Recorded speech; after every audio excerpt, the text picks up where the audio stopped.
آج کل کے دور میں تعلیم بیحد ضروری ہے۔ تعلیم یافتہ چہرے پر سنجیدگی کی جھلک ہزاروں میں پہچان لی جاتی ہے۔ یہ اچھی تعلیم کا ہی امتیاز ہے کہ آپ کو اپنا تعارف کروائے بغیر ہی مینرز اور اخلاقیات آپ کے اٹھنے بیٹھنے اور شخصیت سے ظاہر ہو جاتے ہیں۔ لڑکیوں کے لیے تعلیم حاصل کرنا تو یوں بھی بہت ضروری ہے کہ انہوں نے نہ صرف اپنے خاندان میں بلکہ ایک دوسرے گھر جا کر بھی تعلیم کی بدولت باشعور اور سمجھدار خاتون ہونے کا عملی ثبوت پیش کرنا ہوتا ہے، جو کہ تعلیم یافتہ ہوئے بغیر تقریباً ناممکن ہے۔ بہنوں، اس سلسلے خواب سے تعبیر تک میں آج ہم آپ کی ملاقات بھی ایسی ہی شخصیت سے کروانے جا رہے ہیں جن کا تعلق تعلیم کے شعبے سے ہے، اور اس کے ذریعے سے وہ معاشرے میں تعلیم کی آگہی پر اپنی اہم ذمہ داری نبھا رہی ہیں۔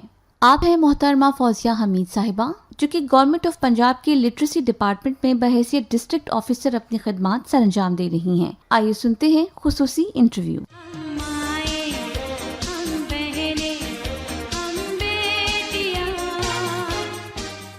السلام علیکم پیاری بہنوں، سلسلہ خواب سے تعبیر لے کر آپ کی خدمت میں حاضر ہیں۔ بہنوں، اچھی تعلیم حاصل کرنا اور پھر اسے پریکٹیکلی امپلیمنٹ کرنا، یہ آپ کی خوش نصیبی بھی ہوتی ہے اور معاشرے میں آپ کے اہم کردار کی عکاسی بھی ہوتی ہے۔ ایسے اہم کردار اللہ تعالیٰ چند چنندہ لوگوں کو ہی عطا کرتا ہے جن کی بدولت وہ معاشرے میں اپنی خدمات سر انجام دے رہی ہوتی ہیں۔ آج ہمارے ساتھ اسٹوڈیوز میں ایسی ہی شخصیت موجود ہیں جن کا نام ہے فوزیہ حمید۔ آپ ہیں district education officer literacy department government of Punjab سے۔ 2017 سے آپ اس فیلڈ سے منسلک ہیں اور اپنی خدمات سر انجام دے رہی ہیں۔ السلام علیکم فوزیہ، کیا حال ہے آپ کے؟ کیسی ہیں آپ؟ الحمدللہ خیریت سے ہوں، بالکل ٹھیک۔ آپ ٹھیک ہیں؟ خیریت سے؟ شکر الحمدللہ۔ فوزیہ، ایجوکیشن ڈپارٹمنٹ سے آج آپ ہمارے ساتھ موجود ہیں، اور ایجوکیشن ڈپارٹمنٹ کے ناطے آپ ہمیں بتائیے کہ کیا شروع ہی سے، بچپن سے ہی، چائلڈہڈ سے ہی آپ کو پڑھنے لکھنے کا اتنا شوق تھا اور بڑی پڑھاکو ٹائپ تھیں جو آپ اس فیلڈ میں آئیں تعلیم کے ساتھ، یا کسی مختلف نوعیت کی آپ کی عادات تھیں؟ نہیں، میں بچپن سے بڑی پڑھاکو ٹائپ کی نہیں تھی، نہ ہی تو میرے میں اس طرح کا یہ کریز تھا کہ جی میں نے اتنا پڑھنا ہے۔ ہاں، ٹائم ٹو ٹائم یہ کریز میرے اندر ڈیولپ ہوا ہے کہ میں نے پڑھنا ہے، میں نے کسی نہ کسی سٹیج پہ پہنچنا ہے، میں نے کچھ گین کرنا ہے، کچھ اچیو کرنا ہے۔ اچھا، اس شوق کے ساتھ کہ میں نے ٹائم ٹو ٹائم کچھ کرنا ہے، کچھ کر کے دکھانا ہے، تو ان سب کے پیچھے جو ہے وہ بیسیکلی آپ کی کوئی ایک سپورٹ بھی رہی ہوگی جو آپ کو یہ ایک انسپریشن دیتی ہوگی، ایک موٹیویشن دیتی ہوگی، تو وہ کون سی شخصیت تھی؟ ڈیفینیٹلی میری فیملی میرے لیے بہت بہت زیادہ سپورٹفل تھی۔ اس میں میرے والد صاحب ہیں، ہاں وہ بہت سپورٹفل تھے، اور میرے والد صاحب کا ایم تھا، ان کا کریز تھا کہ میری بیٹیاں پڑھیں، میری بیٹیاں کسی نہ کسی سٹیج پہ پہنچیں، اور شاید یہ میرے والد صاحب کی ہی ٹرائی تھی ہم اس سٹیج پہ پہنچے۔ اور میرے والد صاحب کے ساتھ جو ہے نا میرے چاچو جو ہے نا، انہوں نے میرے والد صاحب کی جو ایک وش تھی نا، اس کو جو ہے نا عملی جامہ پہنانے کے لیے فل اسٹرگل کی، اور اس کا رزلٹ یہ ہے کہ آج میں جہاں آپ کے سامنے بیٹھی ہوں۔ ماشاءاللہ، ایک پوری سپورٹ کے ساتھ ہی جو پرسنالٹی اپورڈ ہوتی ہے اس کا کانفیڈنس ہی کچھ اور ہوتا ہے۔ اچھا فوزیہ، آپ ایک ورکنگ ویمن ہیں، اور خواتین کے لیے بہت سے چیلنجز ہوتے ہیں کہ جب وہ کسی فیلڈ میں آتی ہیں تو مشکلات کا سامنا ہر ایک کو ہی پیش آتا ہے۔ آپ کی زندگی میں بھی بہت سے چیلنجز آئے ہوں گے، کچھ ایسے ایموشنل پوائنٹ بھی ہوتے ہیں جہاں پر بندہ بہت گھبرا بھی جاتا ہے، تو آپ نے ان چیلنجز کا اور ان مشکلات کا کیسے سامنا کیا؟ میری جو ہے نا شروع سے ایک عادت ہی، ڈیفینیٹلی چیلنجز آتے ہیں اور بہت زیادہ ہے، اور بہت زیادہ اسٹیجز ایسی بھی تھی کہ انسان بہت زیادہ ڈس ہارٹ ہو جاتا ہے، تو اس میں پھر انسان نے اپنے آپ کو پھر کھڑا کرنا ہوتا ہے، پھر اپنے آپ کو ٹائم دینا ہوتا ہے، آپ نے اپنے آپ سے کنورسیشن کرنی ہوتی ہے۔ میری پتہ نہیں بچپن سے ایک عادت تھی کہ میں ڈیلی جو ہے نا نائٹ میں جو ہے نا میں اپنا پورا دن ریکال کرتی تھی کہ آج میں نے پورے دن میں کیا کیا ہے۔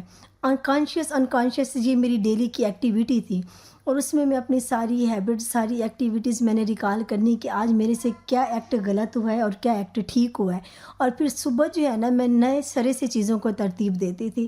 تو اس میں یہ ہے کہ آپ کی کوئی بھی فیلڈ ہے، آپ کہیں پہ بھی ہیں، آپ نے کوئی کسی بھی چیز میں، کسی بھی فیلڈ میں کچھ اچیو کرنا ہے، تو سمپلی گیو اپ مت کریں۔ صحیح. لگے رہیں لگے رہیں لگے رہیں، ہو جانا ہے، 2 بار نہیں 3 بار 4 بار 5 بار. صحیح. اچھا، یہاں میں آپ کی فیلڈ کے متعلق آپ سے سوال کرنا چاہوں گی کہ آپ ہیں لٹریسی ڈپارٹمنٹ سے، ایجوکیشن کی فیلڈ سے آپ کا بہت گہرا تعلق ہے. آپ کیا سمجھتی ہیں کہ خواتین کے لیے تعلیم حاصل کرنا کتنا ضروری ہے، اور تعلیم کے بغیر ان کی زندگی آج کل کس طرح کے معنی رکھتی ہے؟ دیکھیں یہ تو بہت امپورٹنٹ کویسچن ہے، اور اس میں بڑا سمپل سا جواب ہے. وہ یہ ہے کہ آج سے 1400 سال پہلے اس بات کو کہا گیا تھا کہ ہر مسلمان مرد عورت پہ علم فرض ہے. صحیح. ٹھیک ہو گیا. جب ہر مسلمان مرد عورت پہ علم فرض ہے تو جتنا مرد پہ علم فرض ہے عورت پہ بھی اتنا ہی علم فرض ہے.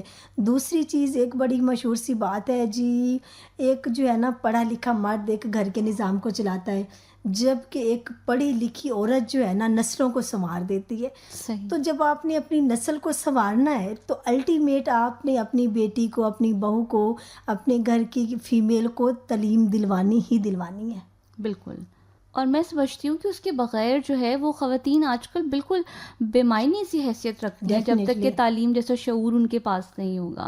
بالکل ایسے تو بلکہ آج کل کچھ ایسے ہی بیک گراؤنڈس کے لوگ بھی ہیں جہاں پر اب تعلیم کا نئی سرے سے رجحان پیدا ہوا ہے، جہاں بالکل بھی اس بات کی اویئرنیس نہیں تھی. آپ نے بھی یہ چیز آبزرو کی بالکل ہوگی. ڈیفینیٹلی لٹریسی ڈپارٹمنٹ جس سے آج کل میں وابستہ ہوں وہ یہی کام ہی تو کر رہا ہے نا، کہ وہ علاقے جہاں پہ تعلیم کا کنسیپٹ ہی نہیں ہے، جہاں پہ کسی طرح کا کوئی سکول ہی نہیں ہے، وہاں پہ میں جاتی ہوں، میری ٹیم جاتی ہے گورنمنٹ آف پنجاب کی طرف سے جو ہماری فیلڈ ٹیم ہے، تو وہ وہاں پہ جا کے سروے کرتے ہیں، مختلف میٹنگز کرتے ہیں، سیمینار کرتے ہیں. ان بچوں کو جو مختلف لیبر کلاس کے بچے ہوتے ہیں ان کو موبلائز کرتے ہیں، پھر ہم ان کو ان کے علاقے میں ایک سکول بنا کے دیتے ہیں، اور ٹیچر اسی علاقے کی کوئی ٹیچر وہاں پہ رکھتے ہیں، اور ان بچوں کو ہم اس سکول میں لے کے آتے ہیں. بہت اہم خدمات سر انجام دے رہی ہیں معاشرے کی بہتری کے لیے. تو یہ بتائیے فوزیہ کہ گھر اور جاب یہ دونوں بہت ڈفرینٹ نوعیت کی چیزیں ہیں، اور ایک بہت چیلنجنگ بھی ہو جاتی ہے ایک ورکنگ ویمن کے لیے. کیسے مینیج کرتی ہیں اس لائف کو اور اتنی سکسیزفل زندگی گزار رہی ہیں؟ الحمدللہ اس میں وہی ہے کہ سب سے پہلے آپ نے اگر پروفیشنل فیمیل ہیں، آپ جاب کر رہی ہیں، تو اس میں آپ کی فیملی کی سپورٹ آپ کے لیے بہت زیادہ ضروری ہے. تو میں I am the luckiest woman کہ بیفور میرج میرے ساتھ میری فیملی کی سپورٹ تھی، اینڈ آفٹر میرج بھی میرے ساتھ میری فیملی کی سپورٹ ہے. اور اس میں موسٹ امپورٹنٹ آپ کا جو لائف پارٹنر ہے نا، اس کا ٹرسٹ، اس کی جو ہے نا ساتھ، اور اس کا جو ایک آپ کی انٹیمیسی ہوتی ہے آپس میں، وہ ساری چیزیں جو ہے نا اگر آپ کو ایزیلی آپ اس سے کنورسیشن کر سکتے ہیں، آپ اپنی چیزیں شیئر کر سکتے ہیں، آپ ڈسکس کر سکتے ہیں، تو ڈیفینیٹلی آپ کو گھر اور آفس مینیج کرنا بڑا مناسب جو ہے نا کمفرٹیبل ہو جاتا ہے. صحیح. اور اس طریقے سے آپ ایک کامیاب زندگی، یہ بائی چانس یہ کچھ چیزیں گاڈ گفٹیڈ ہوتی ہیں، تو میں سمجھتی ہوں کہ شاید یہ اللہ نے میرے لیے آسانیاں فرما دی ہیں کہ یہ 2-4 رشتوں میں جو ہے نا اللہ پاک نے میرے لیے بڑی اچھی سہولت فرما دی ہے. نہیں، اس سلسلے میں آپ کو بھی کریڈٹ دینا چاہوں گی کہ جتنی سمجھداری کے ساتھ آپ نے اپنے گھر اور اپنی جاب کو بیلنس کیا ہے، تو یہ اللہ تعالیٰ خود بخود تعلیم کے ساتھ شعور بھی دے دیتا ہے کہ کس طریقے سے آپ نے چیزوں کو لے کر چلنا ہے. تو آپ کی زندگی کی کامیابی کا کون سا ایسا راز ہے جس کے اوپر آپ نے شروع ہی سے عملی قدم رکھا اور اتنی کامیاب زندگی گزارنے کے قابل ہوئی؟ میں نے اس میں تھوڑا سا پہلے بھی شیئر کیا ہے کہ میرے والد صاحب، ان کی وش تھی کہ میری بیٹیاں کچھ کریں، کیونکہ ہم جو ہے نا 4 بہنیں تھیں اور ایک بھائی تھا. بھائی ہمارا سب سے چھوٹا تھا، بہنیں ہم ساری بڑی تھی، اور الحمدللہ ہم جو ہے نا ساری بہنیں ماسٹر ہیں. اوہ ماشاء اللہ. اور جو ہے نا اس کے بعد میں چھوٹی سی تھی، تقریباً 4 to 5 ایئر کی تھی، تو میں اپنے چاچو کے ساتھ رہنے لگی ہوں. تو ابھی چاچو کی شادی بھی نہیں ہوئی تھی، تو چاچو کی شادی ہوئی تو بائی چانس اللہ پاک نے ان کو 3 بیٹے ہی دیے، بیٹی کوئی نہیں تھی. صحیح. تو پھر میری ساری ایجوکیشن بھی وہیں پہ ہوئی چاچو کے ساتھ، میرا براٹ اپ بھی سارا وہیں پہ ہوا، اور پھر شادی ہو گئی تو اپنے گھر آ گئی. تو سیکنڈ جو پرسن تھے میری لائف میں میرے والد کے بعد، وہ میرے چاچو تھے. میں اپریشیٹ کرتی ہوں کہ اللہ پاک کی ذات تو ڈیفینیٹلی ہوتی ہی ہوتی ہے، کہ شاید اگر آج چاچو نہ ہوتے تو میں یہاں پہ نہ بیٹھی ہوتی. صحیح. اور یہ آپ کو میں سمجھتی ہوں ایک بہت بڑی آپ کی عطا ہی ہے اور آپ کی سبمسونیس ہے کہ آپ اپنے بڑوں کو ان کا ڈیو شیئر، ان کا ڈیو کریڈٹ دیتی ہیں.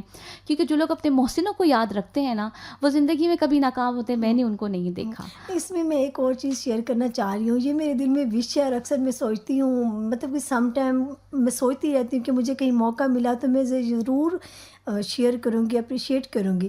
میں ان چند لوگوں میں سے بھی ہوں جن کو بہت بہت بہت اچھے جو ہے نا دودیال ملتے ہیں، ماشاء مطلب کہ پھپھیاں اور چاچو. تو اللہ. ہم most لکیسٹ person in the world کہ مجھے اتنے اچھے پھپھیاں اور چاچو ملے ہیں. یہ یہ مطلب کہ رشتے بہت میں نے کم لوگوں سے سنا ہے اپنے سراؤنڈنگ میں، اپنے سرکل میں. میرے چاچو جو ہے نا گریٹ انسان. صحیح، ماشاء اللہ. بہت خوشی ہو رہی ہے کیونکہ رشتوں سے زیادہ پیاری چیز تو کوئی بھی نہیں ہے، اور ان کی جو قدر کرتے ہیں اور انہی کی آپس میں برکت بھی ہوتی ہے، ترقیاں بھی ہوتی ہیں، اور وہ آگے چل کے زندگی میں کچھ نہ کچھ اہم کردار بھی ادا کرتے ہیں. جب انہوں نے صحیح اسٹیج پہ صحیح وقت پہ اگر وہ ہمیں نہ ڈانٹتے، ہمیں صحیح رستہ نہ دکھاتے، ہماری صحیح موٹیویشن نہ کرتے، صحیح کاؤنسلنگ نہ کرتے، تو ڈیفینیٹلی وہ ٹریک چینج بھی ہو سکتا تھا. بالکل. تو اس میں جو ہے نا جس ایج سے ہم گزر کے اسٹیج تک پہنچے ہیں، اس میں پراپر گائیڈنس، پراپر کاؤنسلنگ اور وہ ساری چیزیں شامل تھی کہ آپ کی فیملی کی سپورٹ کے بغیر آپ یہاں نہیں پہنچ سکتے تھے. تو وہ ڈیفینیٹلی تھی. اور اگر اسٹرگل کی بات کریں تو ایک بڑی جو ہے نا، کہتے ہیں نا زندگی بڑا کچھ سکھا دیتی ہے، تو واقعی زندگی بڑا کچھ سکھا دیتی ہے. تو وہ اسٹرگل تھی. صحیح بات ہے. فوزیہ، آپ سے بات کرنے کا اتنا دلچسپ ایکسپیرینس رہا ہے کہ سمجھ نہیں آ رہا کہ گفتگو کو کہاں سے راؤنڈ اپ کریں، کہاں سے راؤنڈ آف کریں. تو چلتے چلتے جو آپ کی کرکس، جو آپ کا گر مجھے زندگی کے بارے میں آپ نے جو بتایا، وہ یہ کہ زندگی میں کبھی کسی چیز کو گیو اپ مت کریں، کسی بھی چیز کو، کسی بھی کوشش کو ترک نہ کریں. وہ الٹیمیٹلی ایٹ دا اینڈ آپ کی قسمت میں اللہ تعالیٰ نے ضرور رکھی ہوتی ہے. یہ ہے فوزیہ حمید صاحبہ، جو ہیں district education officer, literacy department, government of Punjab سے، جن سے ہم بات کر رہے تھے کہ ان کی زندگی کی کامیابی کا راز کیا تھا اور انہوں نے اپنے خوابوں کی تعبیر کس طریقے سے پوری کی. آپ سے بات کر کے ہمیں بہت خوشی ہوئی اور ہم دعا گو ہیں کہ اللہ تعالیٰ آپ کو اسی طرح مزید کامیابیوں سے ہمکنار کرے اور ہم آپ کو اسی طرح خوش و خرم دیکھیں. آپ کا بہت شکریہ.